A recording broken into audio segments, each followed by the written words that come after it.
Right. So anyway, Katy is just amazing, and she's just a really beautiful person, and she is so incredible. But I have to say, because she's not going to do the yoga tonight because her dress is too tight, she told me. But she was doing it at the festival, and I was blown away. She has worked so hard at this yoga, so this is a fantastic story. But I am going to pass over, first of all, to Andy to say what he would like to say about her. Okay. Thank you, Jackie. Katy is a little bit on the short side, so if you're standing at the back, you may need to stand to see her. But there's nothing small about this person. Nothing small. Her determination, I think, will shine when you hear her words. I asked Katy when she came to Oxford about the food she wanted to eat. I didn't want to cause any problems about the food she wanted to eat. I said to her, "Do you want a date?" She'd never had a date. How many people here have eaten date? Stick your hands up in the air. Nearly everybody. Right. That may well just set the scene for what you're about to hear. So I'm going to hand over now to Kate. If you can't hear at the back, I know it's a warm night, it's beautiful. We might just close those back two doors just to help to keep the traffic noise away, if that's okay with everybody. All right? Katy.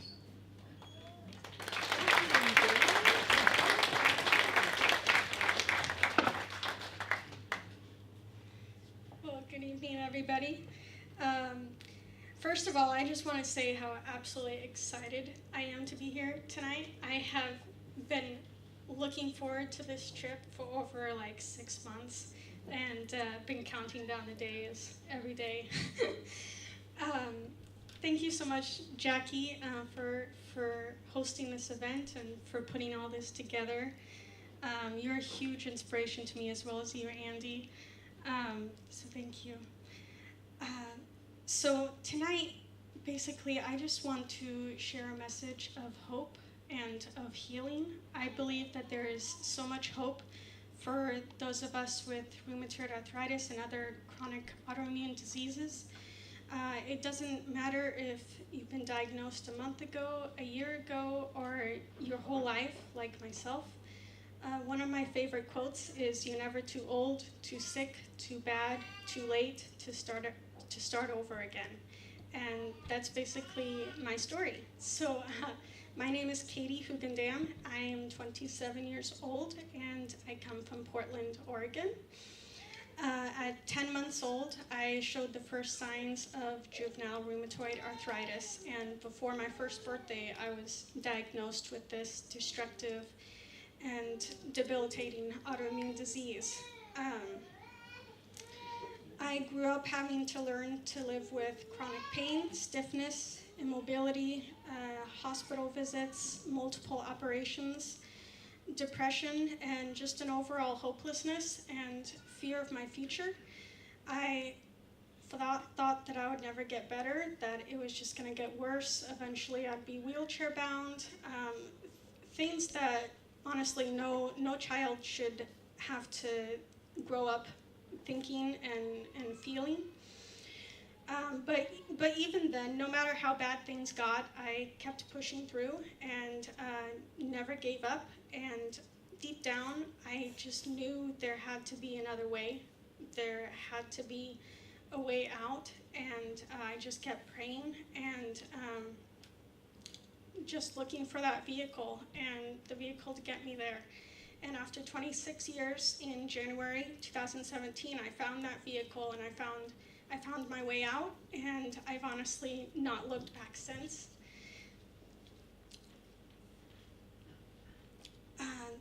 So I grew up in a very healthy family, and when I was born, they told my parents I was healthy.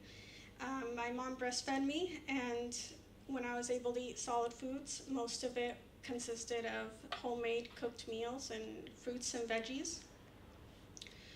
At 5 months old, though, I got chicken pox, which is a fairly young age to get that. And at 10 months, my mom woke me up one morning and my both feet were completely swollen, so bad that she couldn't even get my shoes on my feet. I stopped crawling, I stopped moving, and when they lifted my legs up to change my diaper, I cried out in pain. So my parents knew something wasn't right, and so they were pretty scared, and they took me to different doctors at the hospital trying to figure out what was wrong. And at first they thought that my leg was broken, so they put a cast on my leg, and that did absolutely nothing. They thought of child abuse, but that was quickly ruled out as well. So it took about a whole month before they finally figured out I had JRA. And the doctors told my parents that I would have this rest of my life, that I'd be on meds my whole life, and that I'd be in pain. But they said that I could most probably look forward to remission in my 20s. And I'm not sure how they figured that out, but that's what they told them. They put me immediately on prednisone and baby aspirin and Plainquil. But even then, those drugs did not control my symptoms. The arthritis just raged through my little body.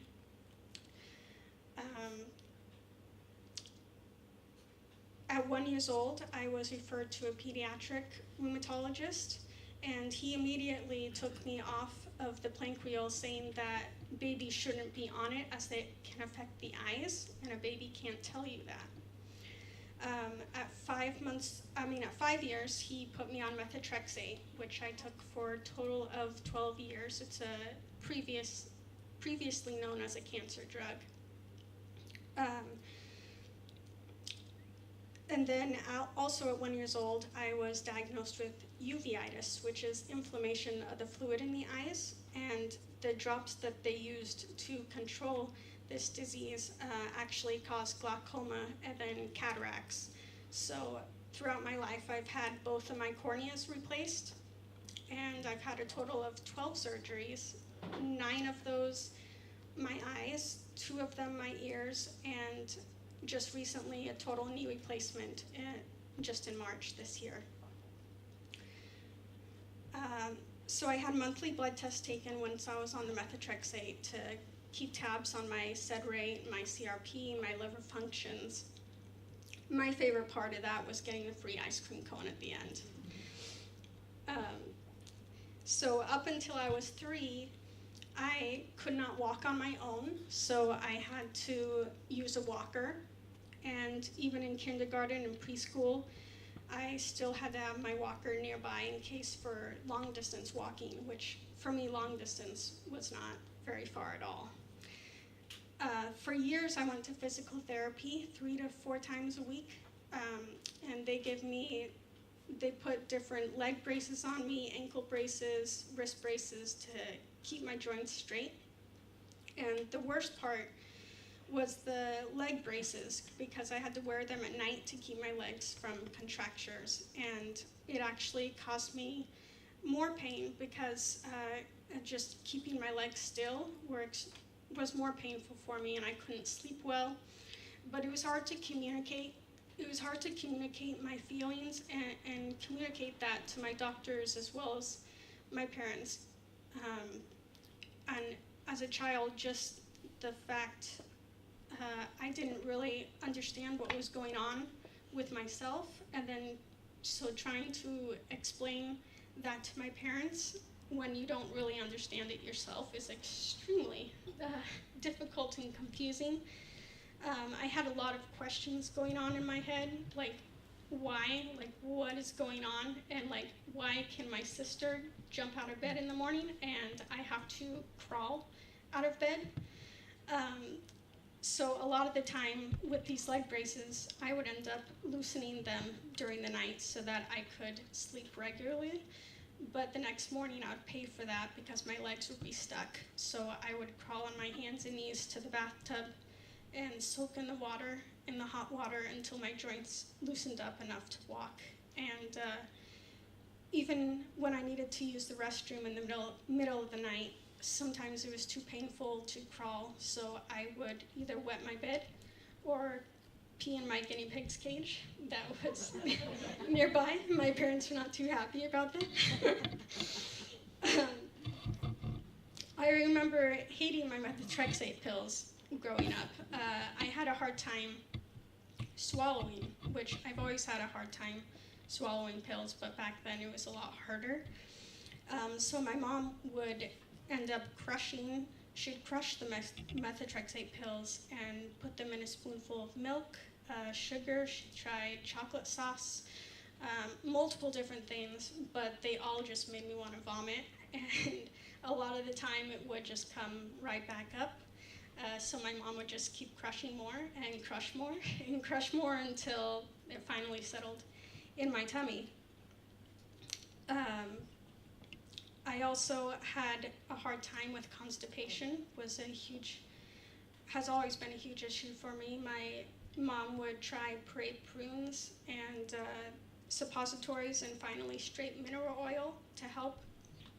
I was not allowed to eat bananas growing up because bananas made my constipation worse.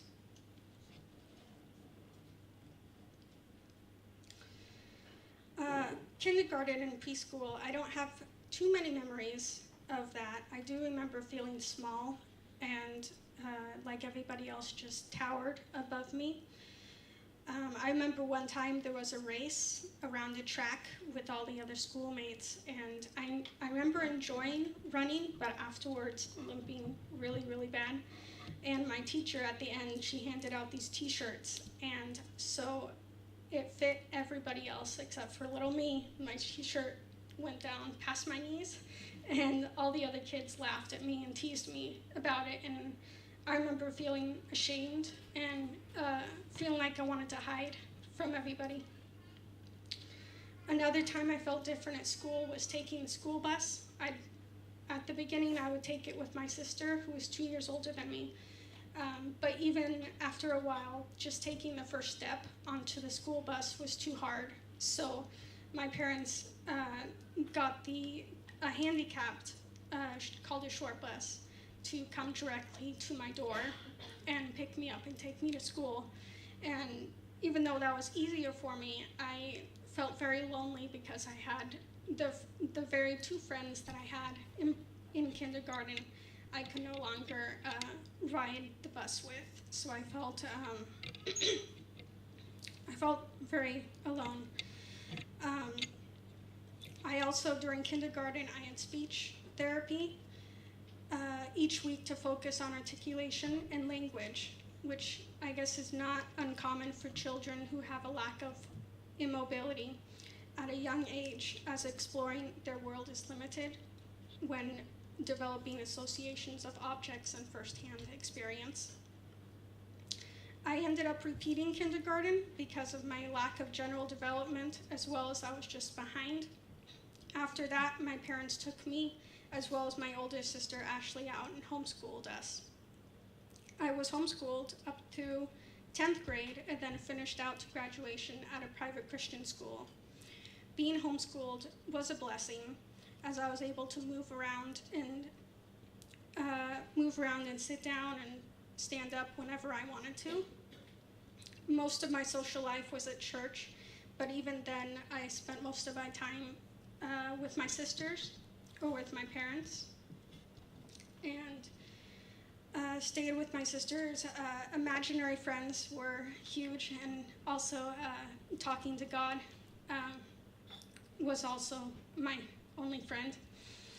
Exercise and sports was extremely difficult as well. I would sit on the sidelines watching my sister's soccer games and swimming lessons and stuff, fully believing that I would probably never be able to do any of that.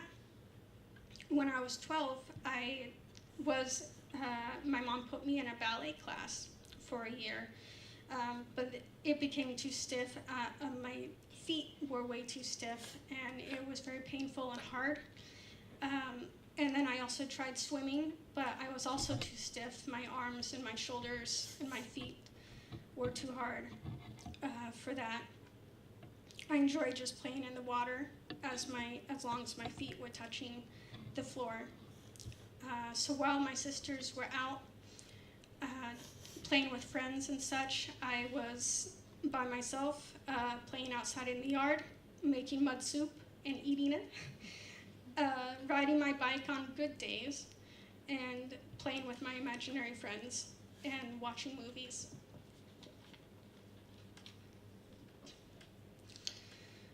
When I was around 10 years old, in the year 2000, Enbrel, which is a biologic drug for arthritis, had just come out, and my doctor wanted me to try that. So he began tapering me off of the methotrexate slowly, which took a total of 2 years to get off of that. For the first few months, my mom would inject the needle into my upper thighs 2 to 3 times a week.